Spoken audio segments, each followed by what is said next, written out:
Welcome to the Environment Forum of the Mahindra Humanities Center. My name is Robin Kelsey. I'm Dean of Arts and Humanities and Burden Professor of Photography. And with Ian Miller, Professor of History here in the front row, we convene the Environment Forum at the Mahindra, and we do so under the beneficent graces of Homi Bhabha, the center's director, who could not be here with us today, but we will be thinking of him, and with the extraordinary support of Steve Beal and Sarah Razor, who are unfailingly energetic and dedicated to ensuring that this forum operate at its maximum capacity. When Ian and I first met with Homi to discuss the possibility of launching the Environment Forum, the idea for us was not to bring the environment into the humanities as one more topic or theme, but rather to think about what the humanities would become if we took our relationship to the natural environment seriously. And it has been inspiring to pursue that question from one meeting of the forum to the next. We have a great treat in store for us this evening. Our special guest is Michael Pollan, who last year joined the English department as professor of the practice of creative writing and Louis K. Chan arts lecturer. And we are deeply grateful for that. Michael, as everyone this side of the moon knows, is one of the best writers of nonfiction in English. He is the author of several best-selling and critically acclaimed books, such as Botany of Desire, The Omnivore's Dilemma, and his most recent book, How to Change Your Mind. Michael, through these works, has probed our exchanges with the natural world, particularly the exchanges entailed by our ways of ingesting it. He and his books have been festooned with so many prizes that to list them all would take up much of the evening. So please consult his website if you need any more information along those lines.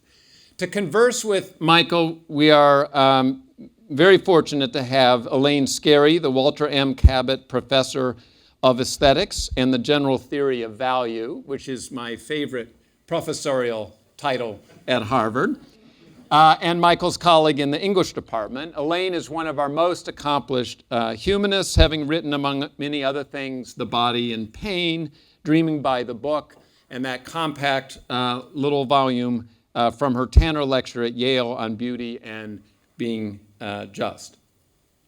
Our topic this evening is writing the ineffable. Harvard, generally speaking, is deeply effable. And one of the delights about this event is the chance to use the Environment Forum to press against the confident articulations of this institution.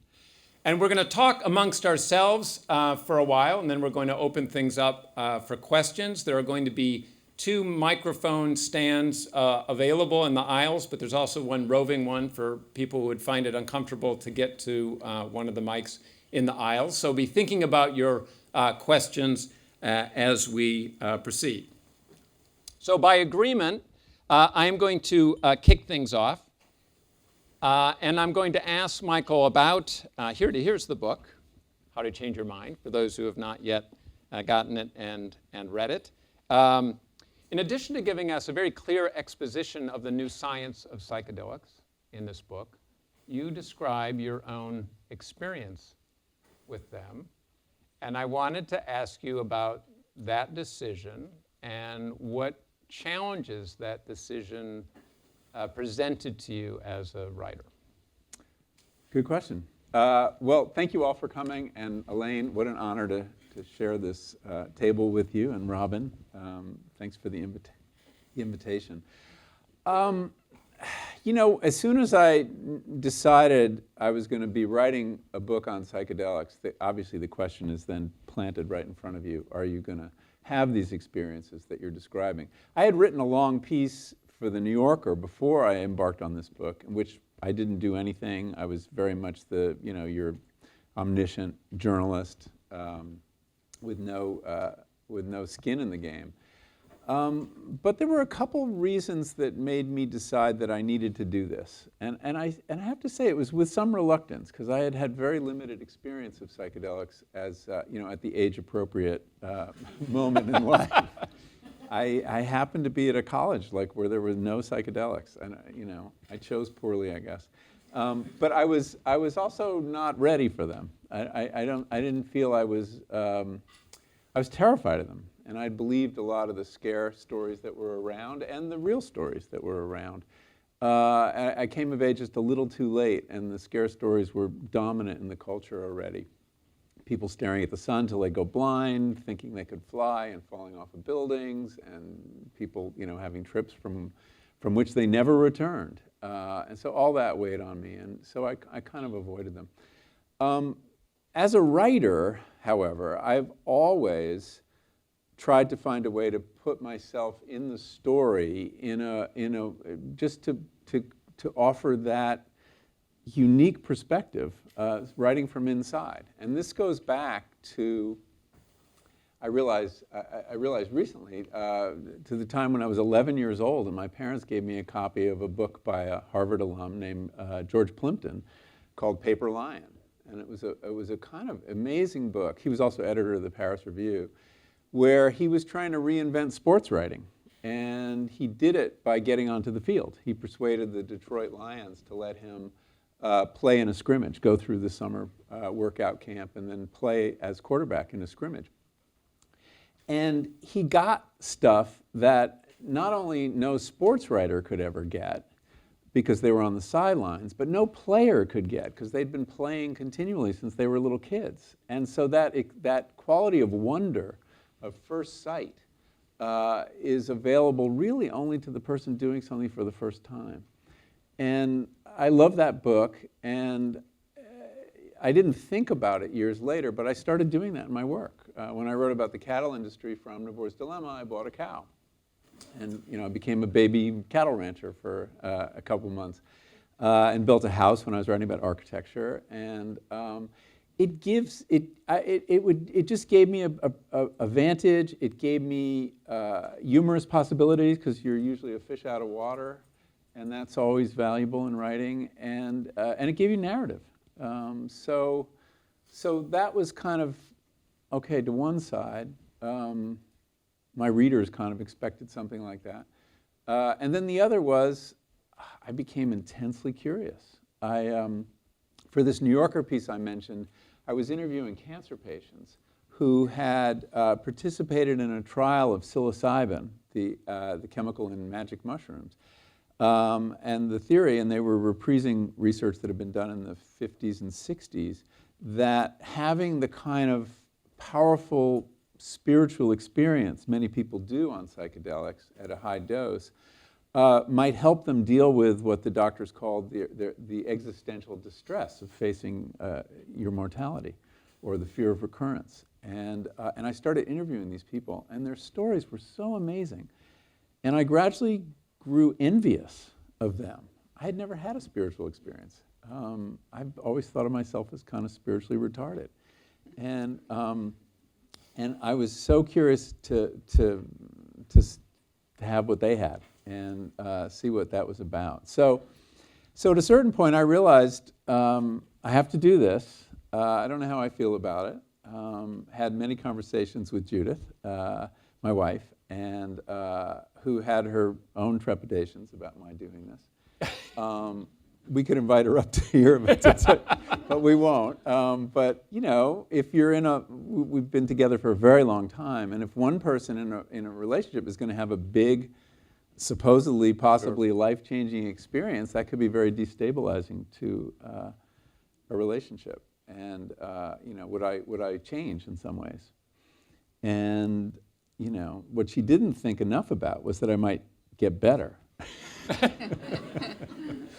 But we can decide whether I did or not later. So that was kind of the sort of thought process. And then there were all the mechanics of like, how do you do this? How do I find someone? I couldn't get into the above ground trials at reputable institutions, so I had to find my way into the psychedelic underground to find people who were willing to work with me, knowing that I'd be writing about them, and given that they were doing illegal work.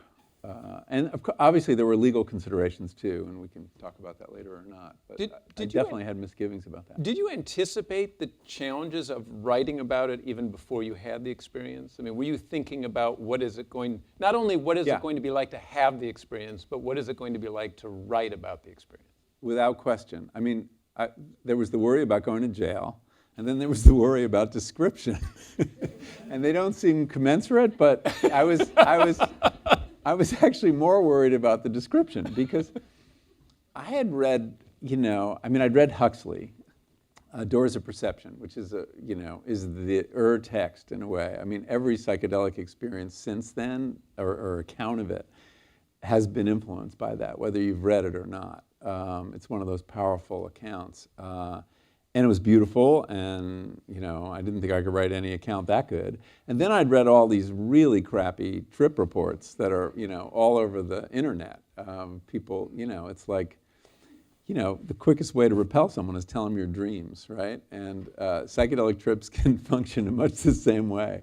So yes, there was a lot of anxiety about it, and the whole time I was working on the book, and there's so many parts of the book that are not my travelogue, as it were, those accounts loomed ahead as these great peaks that I had to get up and across.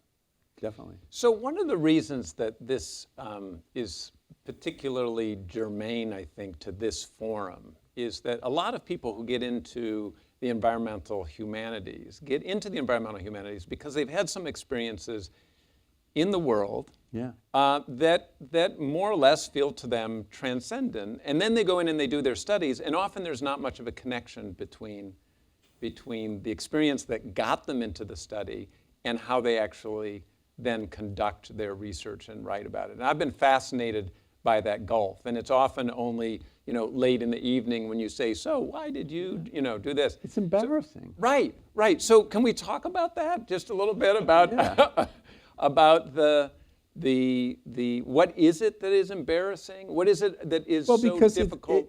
Well, you're talking about academics, and then you're talking about emotion. And no, the experience that gets a lot of people into writing about nature is an experience of awe in nature, and a transcendent feeling. Awe is an overwhelming emotion. We don't understand it very well, and it's interesting that those people don't write about it that much, even though it was the motive force. But I've also met lots of people who got into psychiatry or neuroscience because of a psychedelic experience, and don't necessarily talk about it. So I think sometimes these motivating experiences happen when we're young too, and we construct a more grown-up rationale for what we're doing. But I agree. I think that the experience of awe, anyone who devotes their life to studying nature and the environment, is certainly true for me. I see this work as part and parcel of all my writing on nature. I mean, that really has been what's unified all my work. I mean, people think of me as writing about food or psychedelics, but what joins them together, as you pointed out, is these are ways we engage with the natural world. They're not the normal way of admiring it or writing elegies for it or whatever we do, but I've always been attracted to the idea of that we have an active engagement with nature, yet when we mostly write about it, we write about it as spectators. But Michael, I had a eating question. engages us. Yeah. Yeah, a moment ago you described yourself as spiritually retarded. Mm-hmm. And throughout the book, you say that. You say, I'm not sure I've ever had a spiritual experience. And yet, all your books are about gardens, then you describe even being 4 years old and your first garden being between a lilac bush and a fence and so forth. And are you just saying that in the book as to make everybody feel at ease? And make it more believable when you then start going off into outer space? Well, it's a good question. I mean, I have had experience that from the outside feel like spiritual experience, and I've talked about meals and the communal quality of meals. In some sense, that is spiritual. Many people read Botany of Desire and would tell me that they thought it was spiritual, the fact that I'm imputing agency to the plants, and that I'm trying to see the world from their point of view. But I never saw it. Never felt that way to me. I guess that was that was an idea to me that was very much rooted in what we know about coevolution.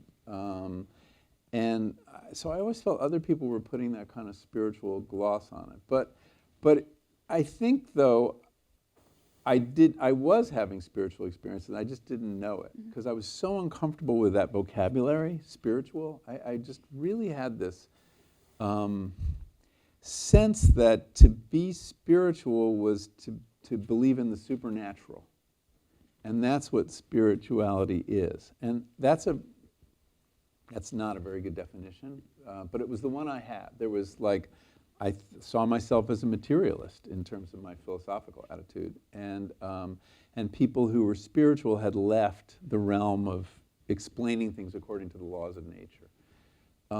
And one of the big things to come out of the kinds of spiritual experiences I had in writing this book was not a belief in the supernatural, which some people do come out of psychedelic experience absolutely convinced of, and who knows, they may be right.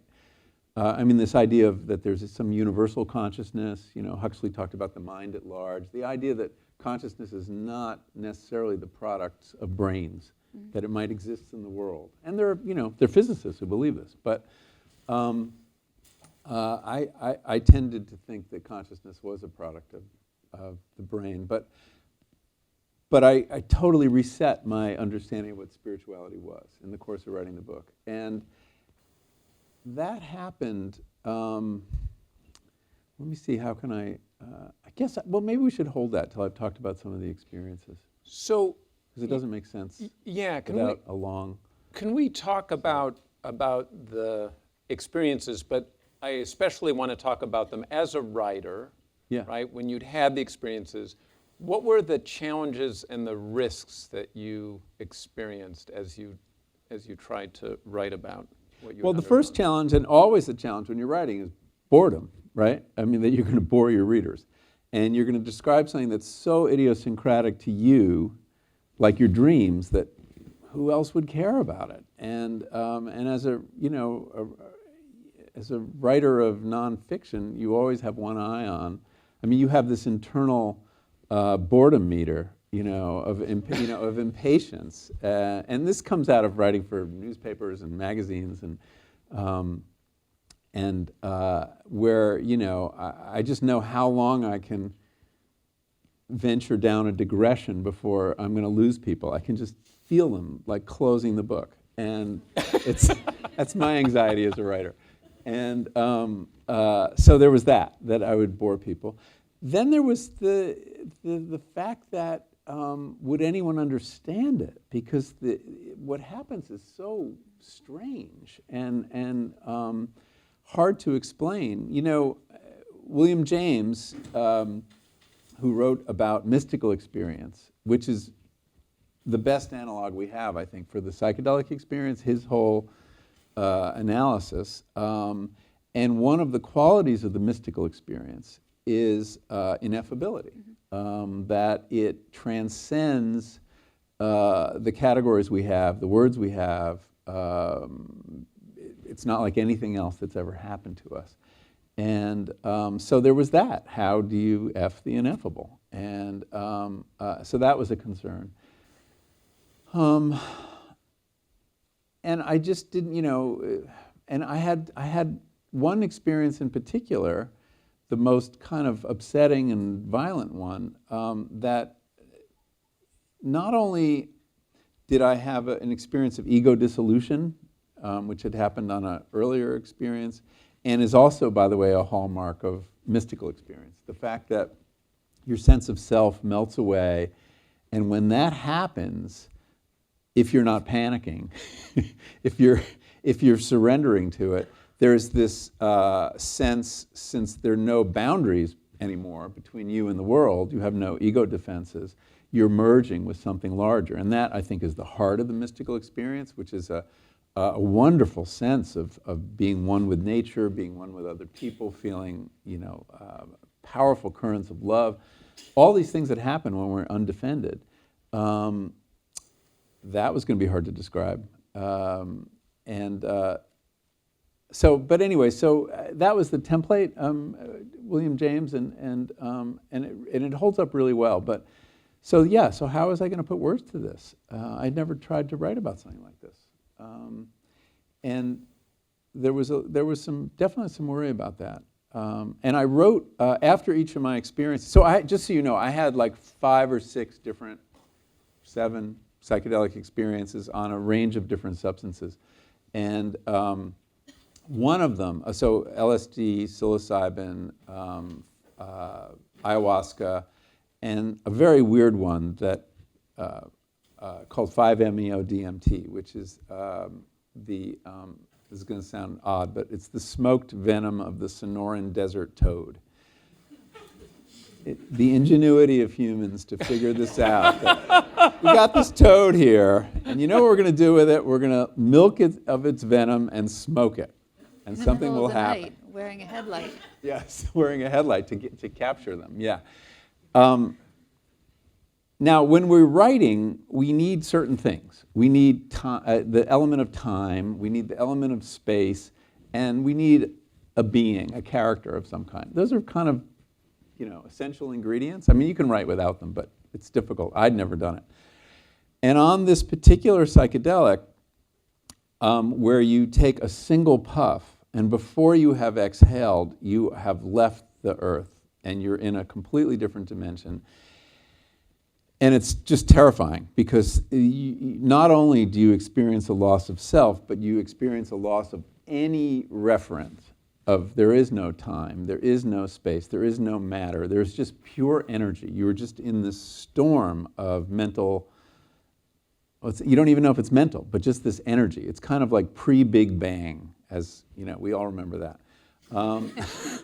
But that's what I mean, of the difficulty of describing it. So I had none of the elements from which we traditionally construct a narrative.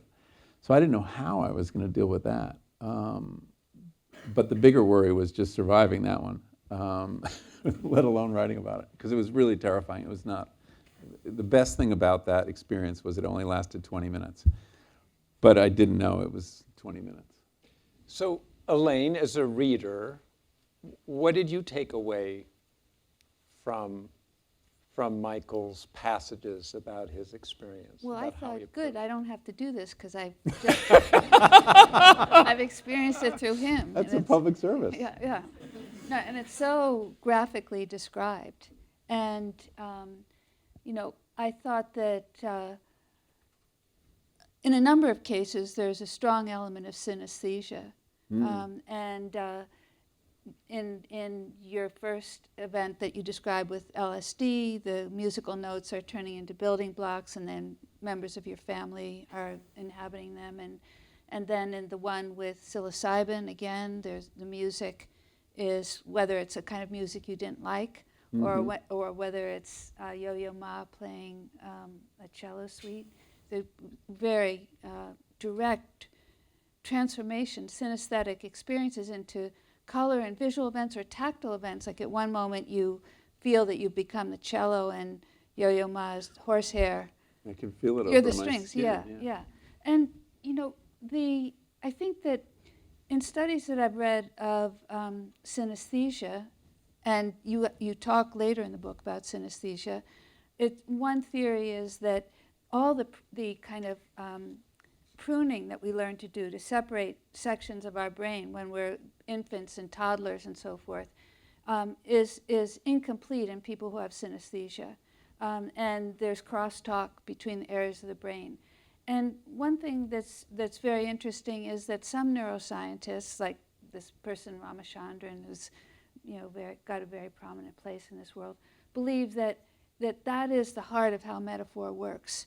That when you use a metaphor, you are actually experiencing a moment of crosstalk in the brain, and you're actually eliciting it from your readers, because they may have not themselves had the ability or the tendency to have this kind of breakdown in the areas of the brain, but you can prompt it by this unexpected leap. And so I thought that, and of course the things that are happening to you during the event are themselves, I mean, they're literally happening, but they're not quite literal events. Like you gave birth to your son in one of them. It's not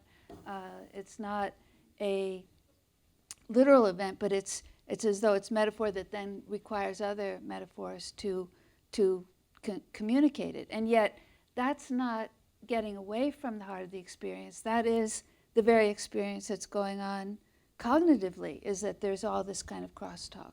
And that's what we are coming to understand neuroscientifically. Yeah. I mean, there's one illustration in the book that shows how the brain is wired when you're straight, and how it gets rewired on psilocybin. It's really interesting because you have this situation where all these different brain networks that are ordinarily, since that pruning period that you're describing, are kind of segregated. Yeah. And they only communicate with one another through this, master control of the default mode network, which is where the ego appears to reside. And that suddenly, when that network goes quiet, which happens on psychedelics, at least according to fMRI imaging of the brain, this particular kind of orchestra conductor of the brain network goes quiet, suddenly you get these new connections springing up. And so your sense of smell might talk to your sense of sight, might talk to your sense of music. And you're right, and I think that is why it's such a metaphoric process. And that you, and that is, to me, the most salient part of it, is the fact that music in particular, it becomes so concrete, so, the most powerful experiences of music, both good and bad, that I'd ever had. Yeah. So I think that is what it is. It's a temporary rewiring the brain, and in a way it is going back to child consciousness, before all that pruning and division of labor has happened in the brain. And one of the people I talk to in the book, I interview, is Alison Gopnik, the child psychologist. And she's convinced that psychedelic experience is the closest we can come to the mind of the child. It's kind of the Wordsworthian drug. My kids definitely seem that way at well, certain most points. kids, 4-year-olds and under 5 and younger, I mean, many aspects of their consciousness is pretty psychedelic. It's, they have trouble focusing on a task. They're taking in information from all sides at once instead of, she describes it as there's spotlight consciousness, which is what we have as adults, and we can attend to a particular task or focus. And then there's a lantern consciousness, which is taking in information from all over.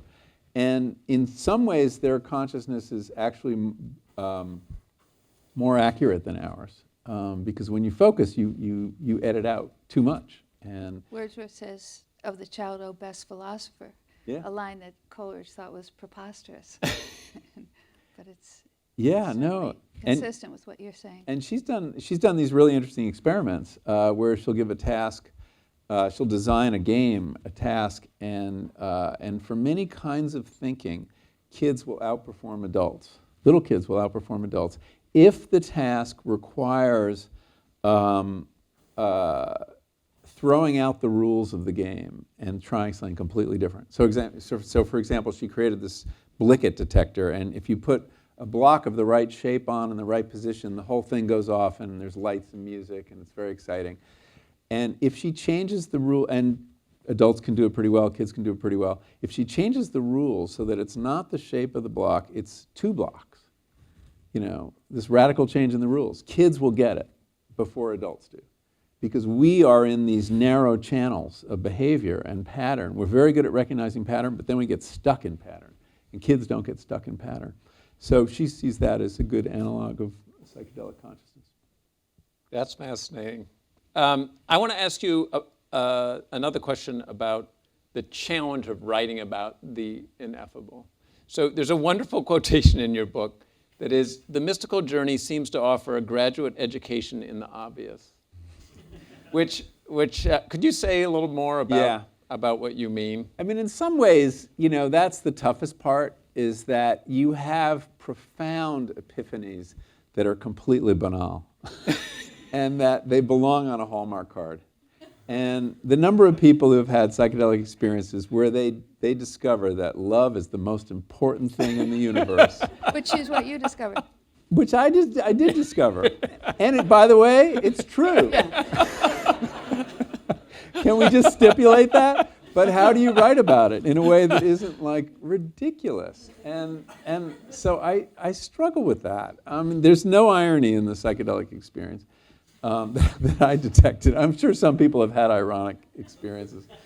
But yeah, that was a struggle. And so the way I dealt with it finally, it took me a long time to figure out how to do this. And I wrote these accounts right after, and when I read them over, I was like, ugh, this is not going to work. But one of the things I've learned from reading a lot of memoir, and this is something I've talked to my students about, is that they really get interesting when there's kind of a double consciousness. When you're writing, you're not just immersed back in the 4-year-old self or the 8-year-old self, telling the whole narrative that way, but you're kind of jumping back and forth between the adult perspective and the kid's perspective. Mm-hmm. And that really gives, James Baldwin does this beautifully in Notes of a Native Son, and Orwell does it too in his memoirs. And it gives a kind of tautness or friction to the narrative. So I decided that when I got to something that was kind of ridiculously banal, or that I knew my reader was going to struggle with, I just acknowledged it, and I talked about it, and I said, I kind of broke the fourth wall and said, I know how dumb this sounds, or I know how implausible this sounds, and so that the reader, I was giving her something to hold on to, that I could see it from their point of view, even as I was seeing it from my point of view. And so a lot of it is going back and forth, and in some ways you could say I didn't have the courage of my convictions, which is probably true. But I found that I could talk about something like the graduate education, the obvious, in the midst of this, and say at the same time, I know how it sounds, but isn't it also true? And so there's a kind of a doubling of the perspective, and I found when I did that, it just freed me. And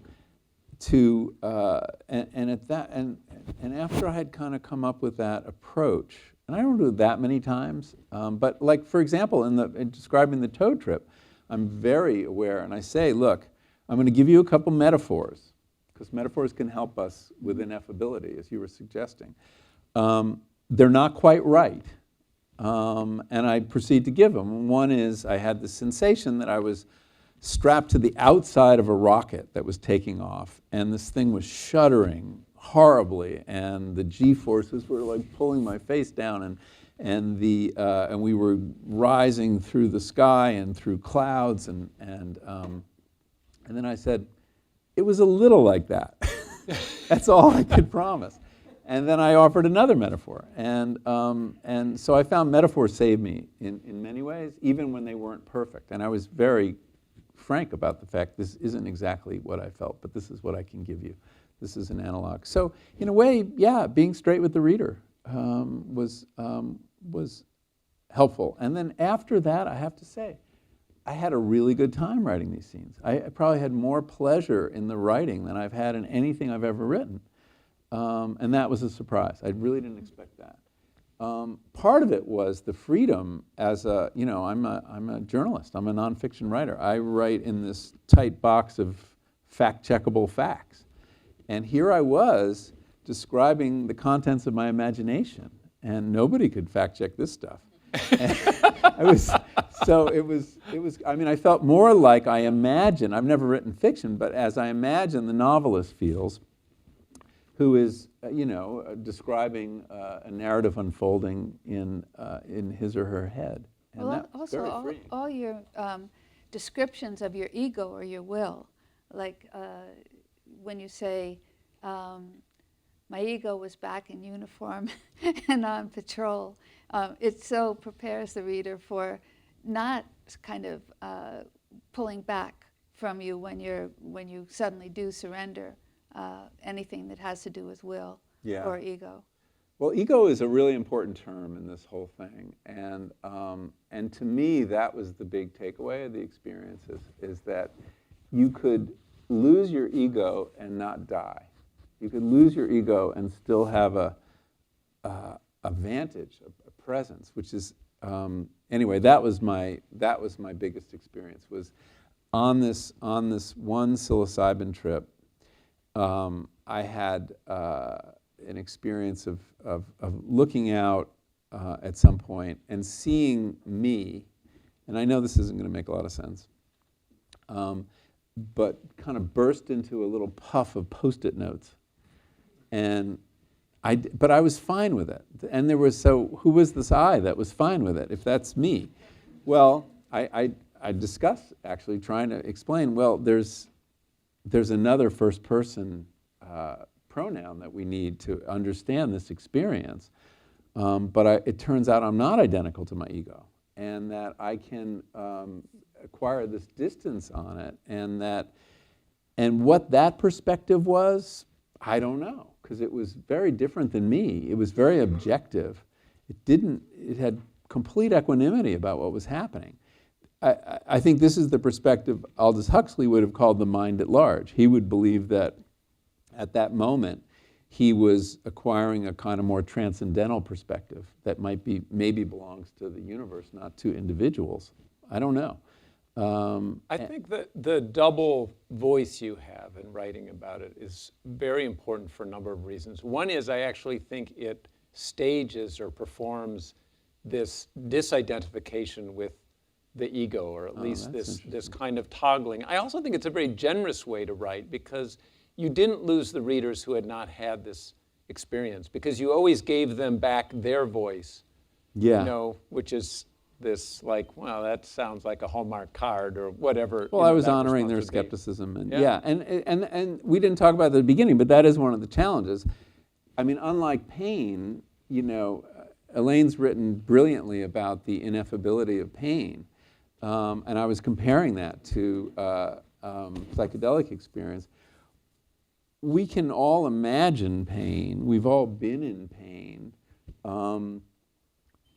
but I knew that there would be a substantial portion, or I hope there'd be a substantial portion of my readers who had not had a psychedelic experience, and I didn't want them to feel left out, or that I wasn't writing to them. And that had been something I'd noticed in most of the literature around psychedelics. It kind of assumed you were in on the game, you were in the tent, and I didn't want to do that, definitely. I thought that one of the things that I noticed once when I was trying to deal with this problem as it happens with certain kinds of labor, like coal mining, is that if a feature of something is that it's inexpressible, then if you're able to express it, there's a certain way in which you're in danger of falsifying it. So let's say that, I was looking at the example of coal mining. It happens that one of my grandfathers was a coal miner. But I was looking at coal mining in Zola's Germinal and in Orwell's Road to Wigan Pier. And if you say, well, this phenomenon of labor has these features, A, B, C, D, and then it has this other feature, which is ineffability. And if you can get to the A, B, C, D, that's great, except that now you've falsified this one, because a key feature of it is that it's inexpressible. And the way that Zola and Orwell solve that is by very carefully describing the path towards which the thing gets made, comes into being, and the path away by which it gets unmade. Literally, I mean, incredible descriptions in Germinal of the long drop down to the ground and long passage through tunnels, and same with Orwell. And then much of the book is structured on the getting out. But that's true of your book, that you give us the kind of passage to approach it, and then the kind of coming away from it again, so that we're not only getting the features of it in very graphically rendered images that you haven't even begun to describe here tonight, but all of you should read these. These are amazing accounts. But you're also given this very careful preparation, not only in the whole kind of scientific neuroscience and the work that's been done with cancer patients and people who are addicted and so forth, not only in your claims that this is the start of neuroscience and the start of, I think you actually even start the Silicon Valley is coming out of this. I can't remember how you pulled that one off, but think I oversold that? yeah, I thought that was a little bit. But then, you know, then the actual experiences are like the jewel in the center, and there, you know, he if you haven't read this, he interviews 15 spiritual guides before he actually arrives at the ones who are going to be there to assist him, and those descriptions of the rejected guides are often, you know, quite hilarious. But well, they're people you just don't want to have a psychedelic experience with. There's a lot of them. And the other thing is that you realize that he's really afraid he's going to die. You're really afraid you're going to die, you know, because it can have an effect on your heart, and so it is this very dramatic thing. But this set of attributes that are gradually coming into being are preceded by this very carefully wrought account of the progress of approaching the thing, and then the retreat from it. So. Well, I mean, in my writing, I really like to approach whatever is the center of it, you know, whether it's our relationship to plants or psychedelic experience, in a circular way. And like, let's look at it scientifically, let's look at it historically, let's look at it, I don't know, anthropologically, let's look at it therapeutically. And then there's the personal too, and no one perspective is adequate. It's been a conviction of my work for a very long time. You know, the scientists don't always have the last word. Sometimes the poets get there first.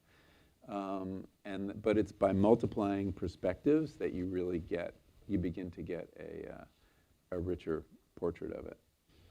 And speaking of multiplying perspectives, why don't we take this occasion to open it up for questions? And we do want questions. I've talked with Michael about his experience in talking about his book, and there's many people in the world who have had experience with psychedelics, and many of them like to talk about those experiences. And I'm sure they're very, very interesting, but it would be great if we could get questions. Be fantastic. Yes, please. And the mics are coming down the aisles. And for anyone who has difficulty coming to a mic in an aisle, there is also, I believe, a roving mic.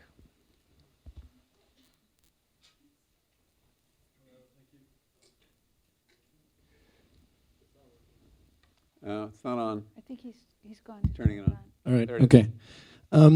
So are you still a materialist in terms of consciousness, and what actually shook your faith maybe in materialism, and how did you approach it before you got into this experience? So I'm glad you brought this up, because I left something hanging earlier. So this experience of ego dissolution, which I really think is central to the psychedelic experience when it works, and it doesn't always happen. For people to be willing to let their ego completely dissolve, they have to feel very safe. And that's why the choice of guide is so important.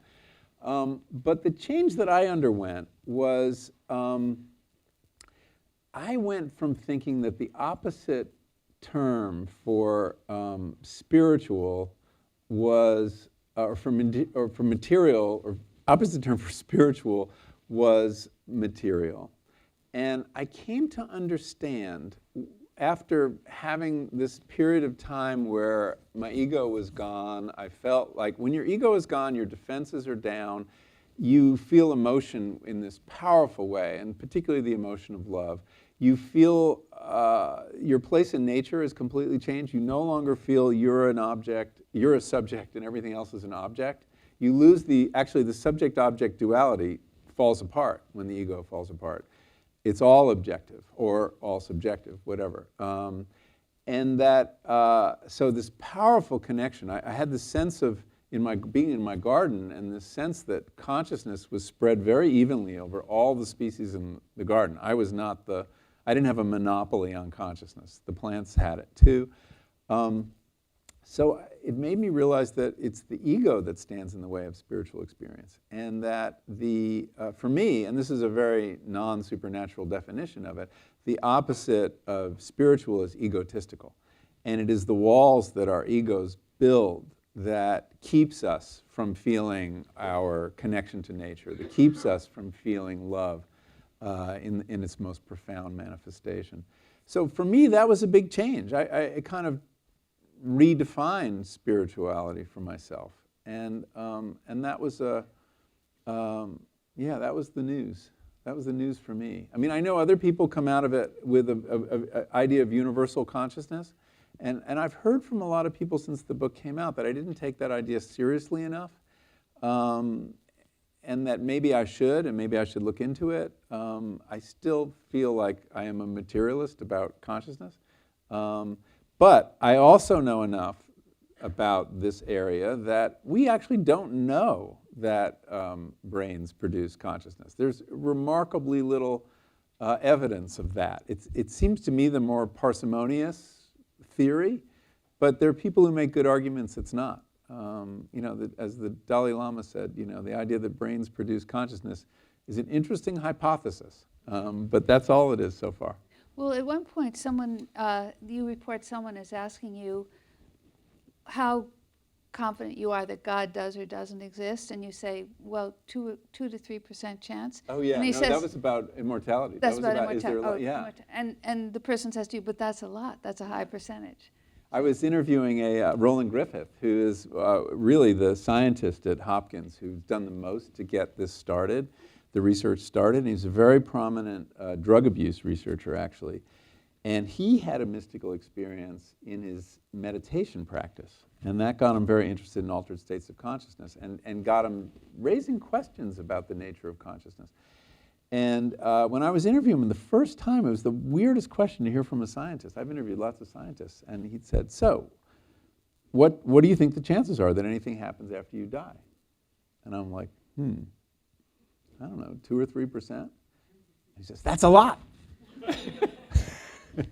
I guess it is a lot. I don't know where I came up with that number, though.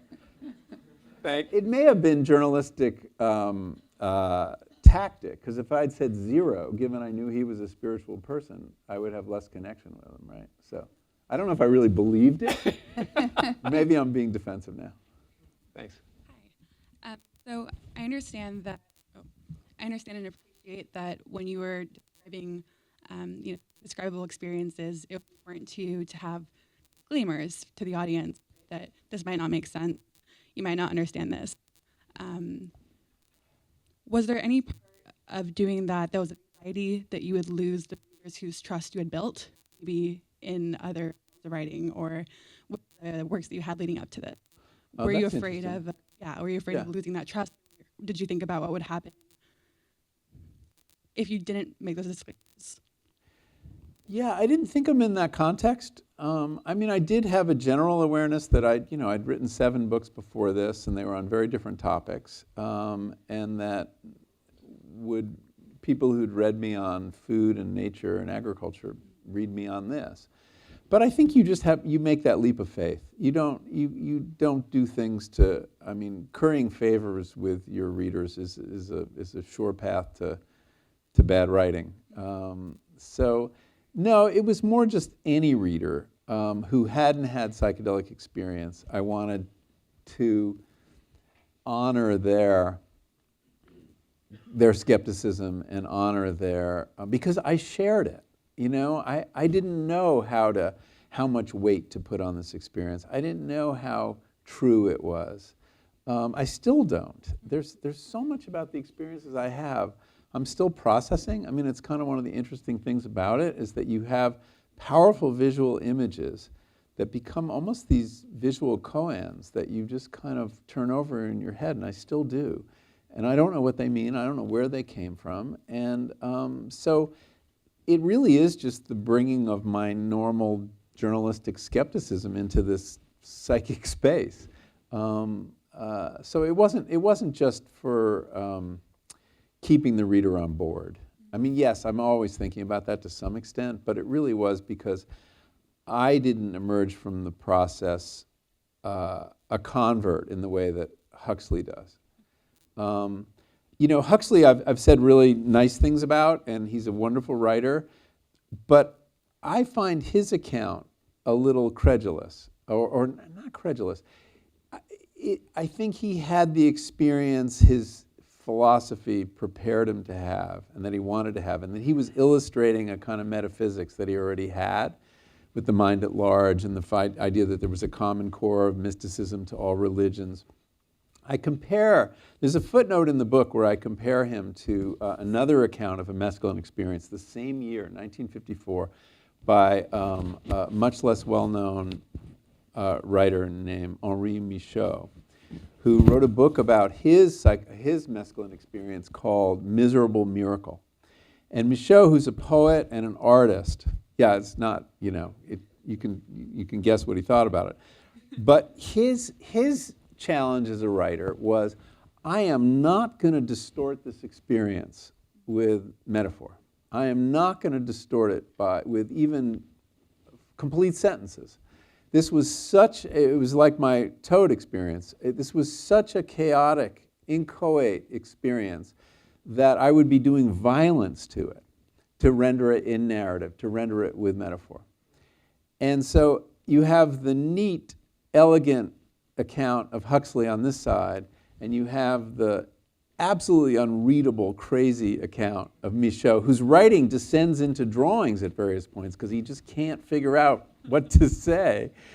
I definitely didn't want to go down that path, but I respected it. And whereas I thought that Huxley was being a little bit glib, and that his whole thing just felt neat to me.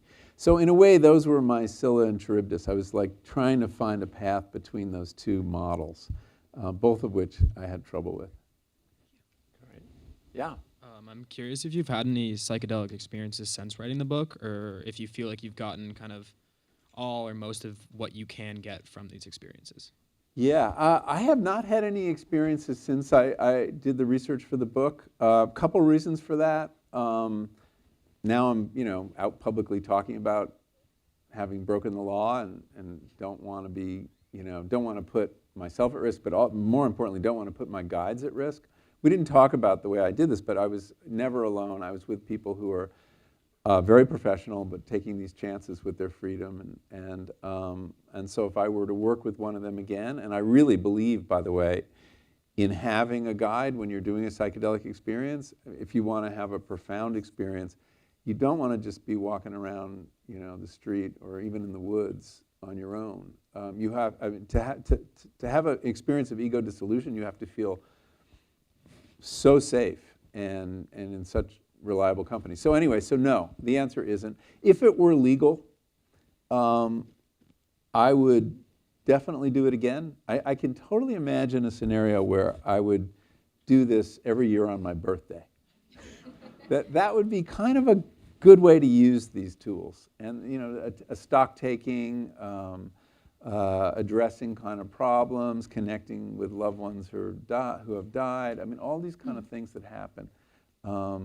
If we lived in a different world, and we may get there, by the way. I mean, we're closer to some form of FDA approval of psilocybin than you would guess. It could be 2021, pretty soon. So anyway, but thanks for your question. No. Yeah.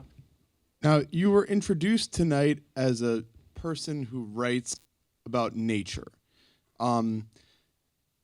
and we just sort of, the word was just uttered without really defining it, which is fine, but it's a lot of writers and philosophers have pointed out that the concept of nature is pretty problematic, because on the one hand, any experience that a person in human society has of nature is unavoidably mediated by society, but on the other hand, human society is itself just kind of a natural phenomenon.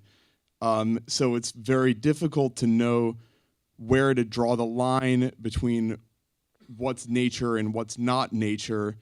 And of course, you've written a lot about how the relationship between even humans and plants, the plants that we cultivate, is very, I guess you would say, dialectical. So I would love to hear you talk about how you define that concept, how you draw that line, and also maybe even how your both how your experiences as a writer and your experiences with psychedelics has helped to inform your understanding of that concept and that distinction.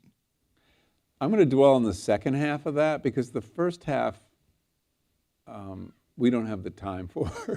Sure. And I totally agree with you that it's a problematic conception and that we define it in many different ways. The fact that we, define ourselves out of nature so often, routinely, people who write about nature often think of humans as standing apart from that. And that's, I think, a very curious thing about us. I mean, we feel like we're in nature, but we're not in nature. So this is something I've written about a lot. But in this sense, I'm using it in terms of the other species we share the world with and our engagement with them, and the fact that we co-evolve with other species, and they, as I wrote about in Botany of Desire, their evolutionary strategy, understanding that there's no intention involved, is often to gratify our desires, and our desires include changing consciousness. And there are certain species who have engaged with us on that level, and the psilocybin mushroom is definitely one of them. In terms of my own attitudes toward nature, they were affected profoundly by the experience. And specifically, the kinds of ideas that in Botany of Desire were an intellectual conceit, this idea that plants manipulate us, even as we manipulate them, that the corn, the corn plant or the apple tree is using us for its own purposes, or that the grasses have evolved to get us to mow them, which would seem to be anti the grass's interest. But in fact, the main grass interest is keeping the trees from coming back. So we're actually doing their bidding when we cut them down to this size. And so those kind of like thinking our way through the natural world and who's in charge and all that kind of stuff has been something I enjoy thinking about and I've thought about a lot.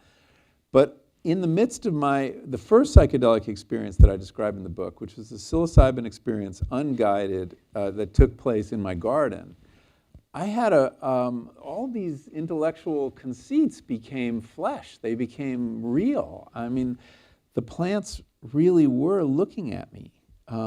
They were returning my gaze, and as I said, I had the sense that consciousness was spread very evenly over the natural world.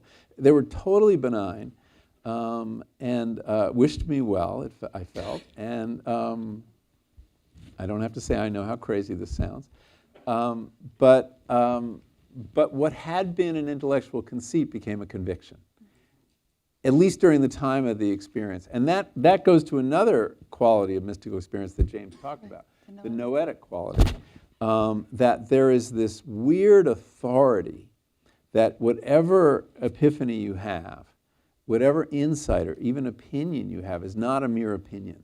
It's a revealed truth. And that's an amazing quality, I think, of psychedelics.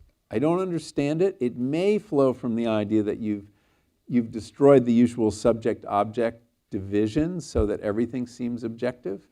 you know, it's not just, if there's no thinking subject, there can't just be opinions, you know, or points of view. It's just all is. But I don't really understand how it happens. It's very valuable in a therapeutic context because you have addicts, for example, who have an insight. There was a smoking study done that I described where they realize, gee, there's so many amazing things to do and see in this world. I've just had this experience of flying through Western history. I sprouted wings and I saw my body rise from the Ganges, and what a stupid thing to smoke and shorten your life. And that banal insight, there's another banal insight, has the force of revealed truth and allows that person to never have another cigarette. That's so curious.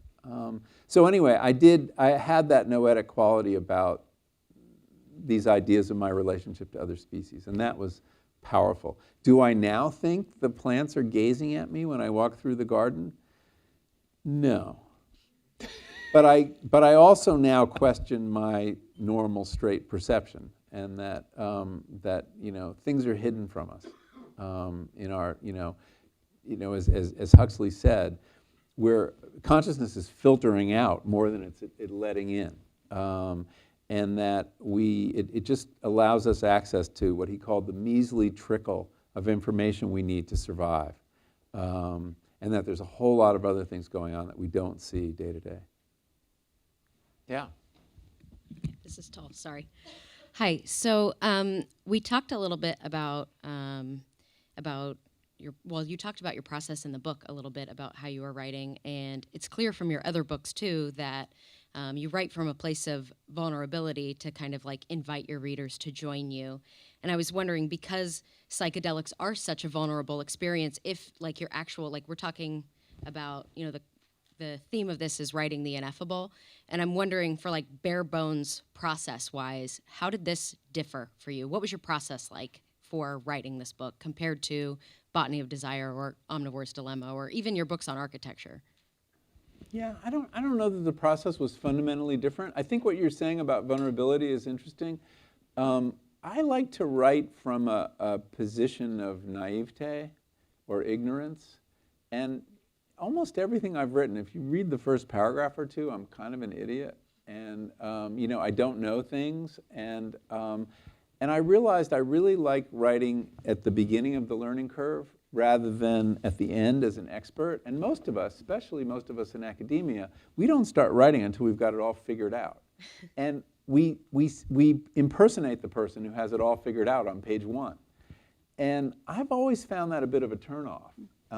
And that I think the reader likes to go on a journey with you of learning.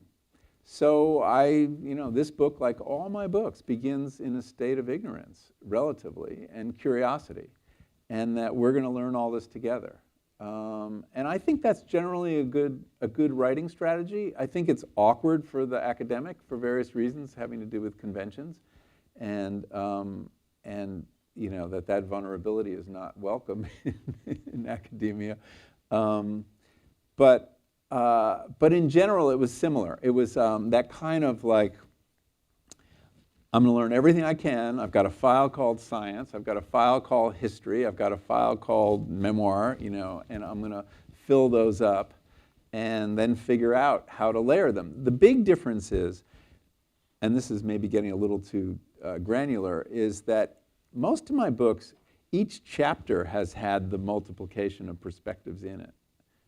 So in Botany of Desire, there's a chapter on the apple, and you learn about Johnny Appleseed, and you learn about the biology of the apple tree and my own experiences, and da-da-da-da-da. Here, I couldn't do that for some reason. There was the psychedelics, the experience and the science of it, and each chapter had to be a different lens. And I'm not sure exactly why that was, something about the nature of the subject. So, but it wasn't fundamentally different. Thanks. Yeah. I really didn't want to be the last person to ask a question because it's mine is quite Because it's got to be small. really good, right? Yeah. Oh, great. I'm so glad. So, yeah, I kind of have a technical question. I'm quite curious about your, it's also about process. I'm curious about your note-taking, the note-taking process. How it's different when you're trying to write about being on a psychedelic drug Yeah. versus when you're writing about things that are effable. Are you taking notes while you're on the drug?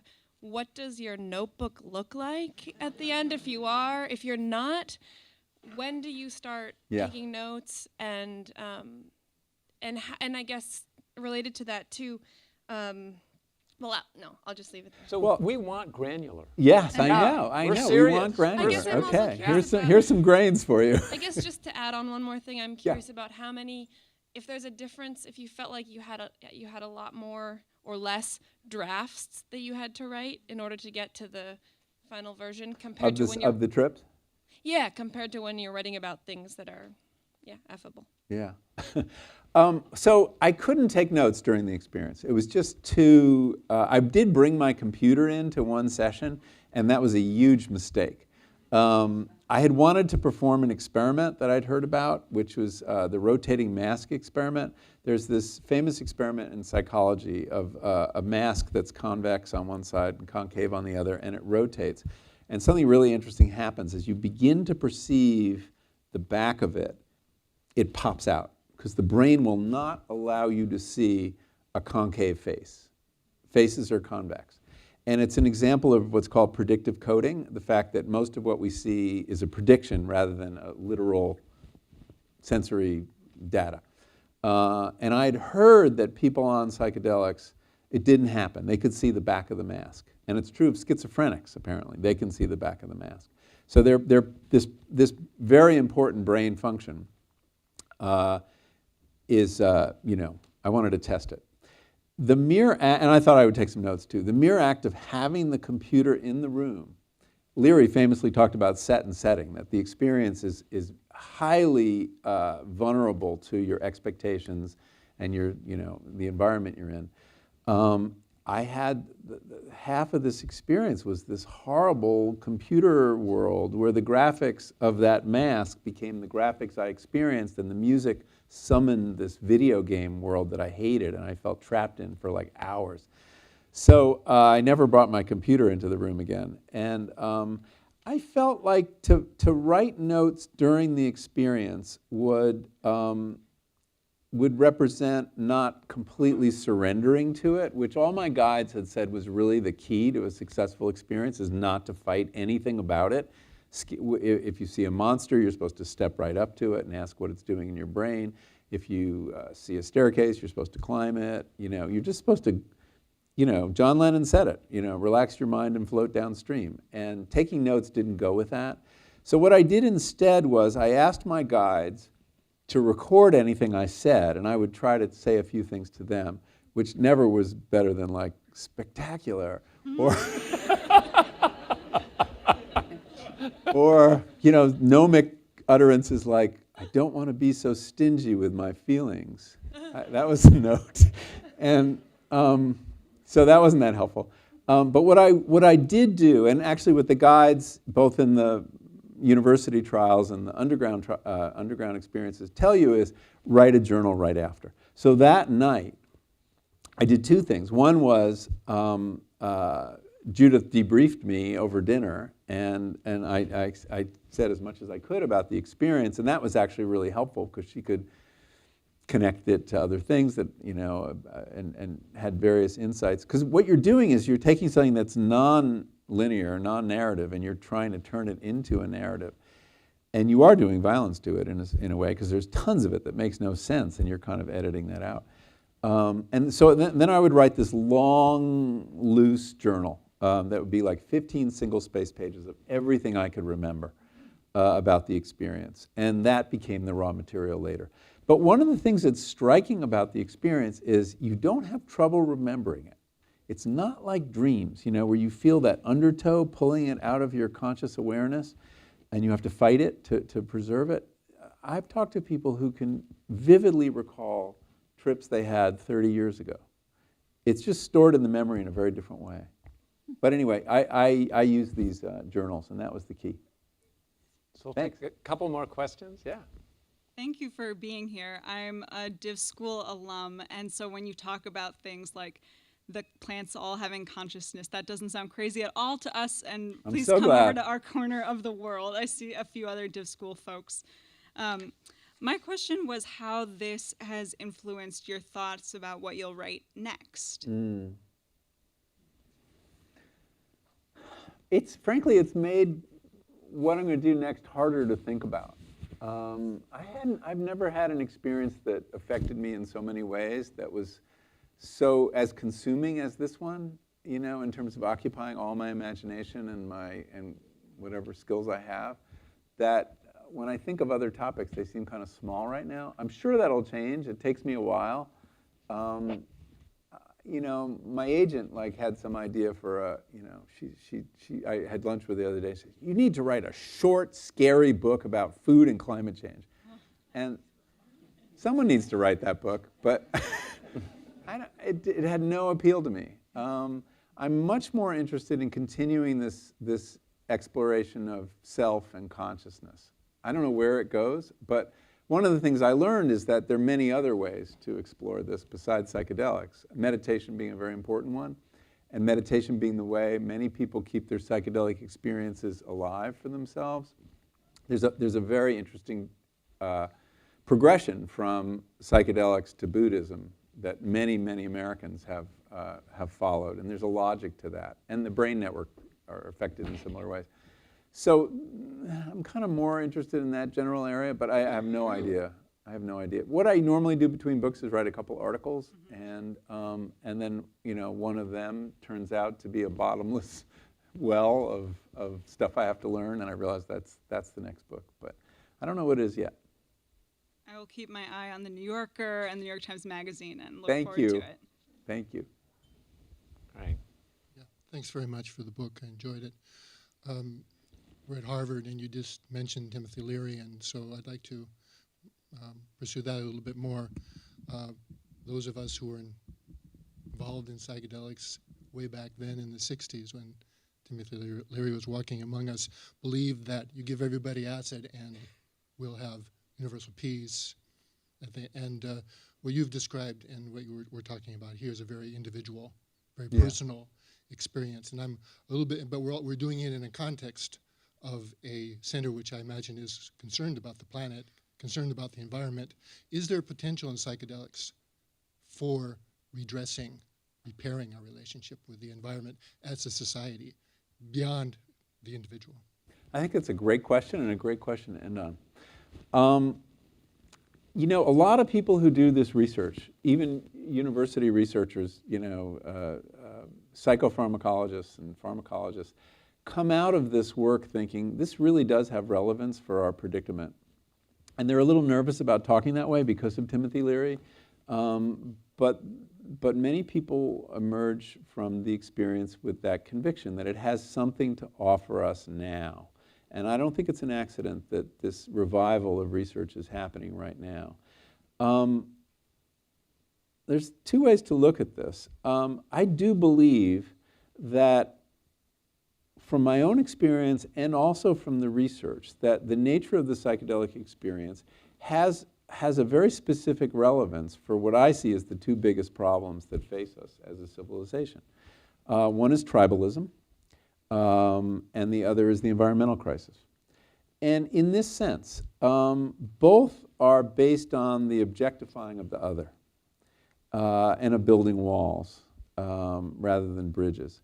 And that the psychedelic experience, because of the fact that it leads to this, it can lead to this ego dissolution and the opening of these channels of connection, this sense of connection is the most powerful thing that comes out of it.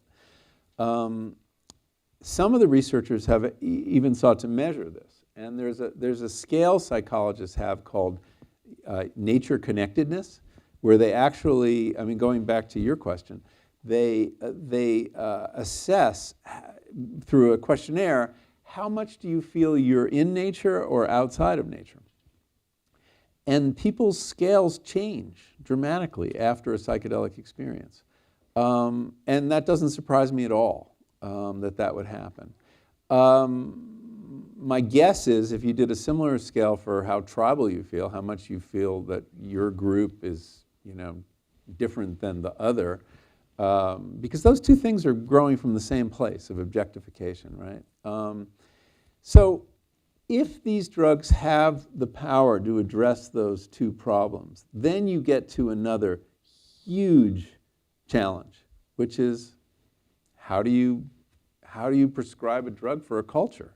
You can't. I mean, Timothy Leary tried to do it. He would make calculations on napkins about how many Americans he'd have to turn on to change America, and it was like 2.9 million. He had or 1.9 million. Well, that many people were turned on, and everything didn't change. You're not going to put it in the water. It's not like fluoride. So that's where you run into trouble. And that was a debate in the 50s, whether the goal was, if these drugs did have a positive social effect, and Huxley believed this too, many people believed this during the 50s and 60s, how do you spread those ideas? Leary's theory was turn on everybody. He was a Democrat. He was a populist of psychedelics. Huxley and several other people that he was affiliated with, researchers, were like terrified by this idea. And they had a much more Mandarin approach. You turn on the elite. And there were efforts to turn on the elite. That's how it got into Silicon Valley. Artists, writers, politicians, people in the church. And there was a deliberate effort, I talk about it in the book, to turn on these people with the thought that this new kind of consciousness would filter down. That didn't really work either. But the possibility is there. And we can all think of, an individual who might really would benefit from a psychedelic trip, but it actually wouldn't work because you really have to want to have your ego dissolved. And, that's his superpower, right? Objectification of the other. So maybe you slip it into his tea. But I don't think that's going to work either, because you really have to, you really do have to want what the experience is. So that's the dilemma. That's the dilemma where we are. I think it's highly relevant to the kinds of questions we're facing. But exactly how you get from here to there, that's a tough one. My next book, RX for America. I want to thank all of you for coming. I know there were a lot of things going on this evening, and it's a very busy time of the semester. I want to thank Elaine for coming as a conversant. I want to thank you too. And I want to thank Michael as well for his fantastic contribution. Thank you, Robin.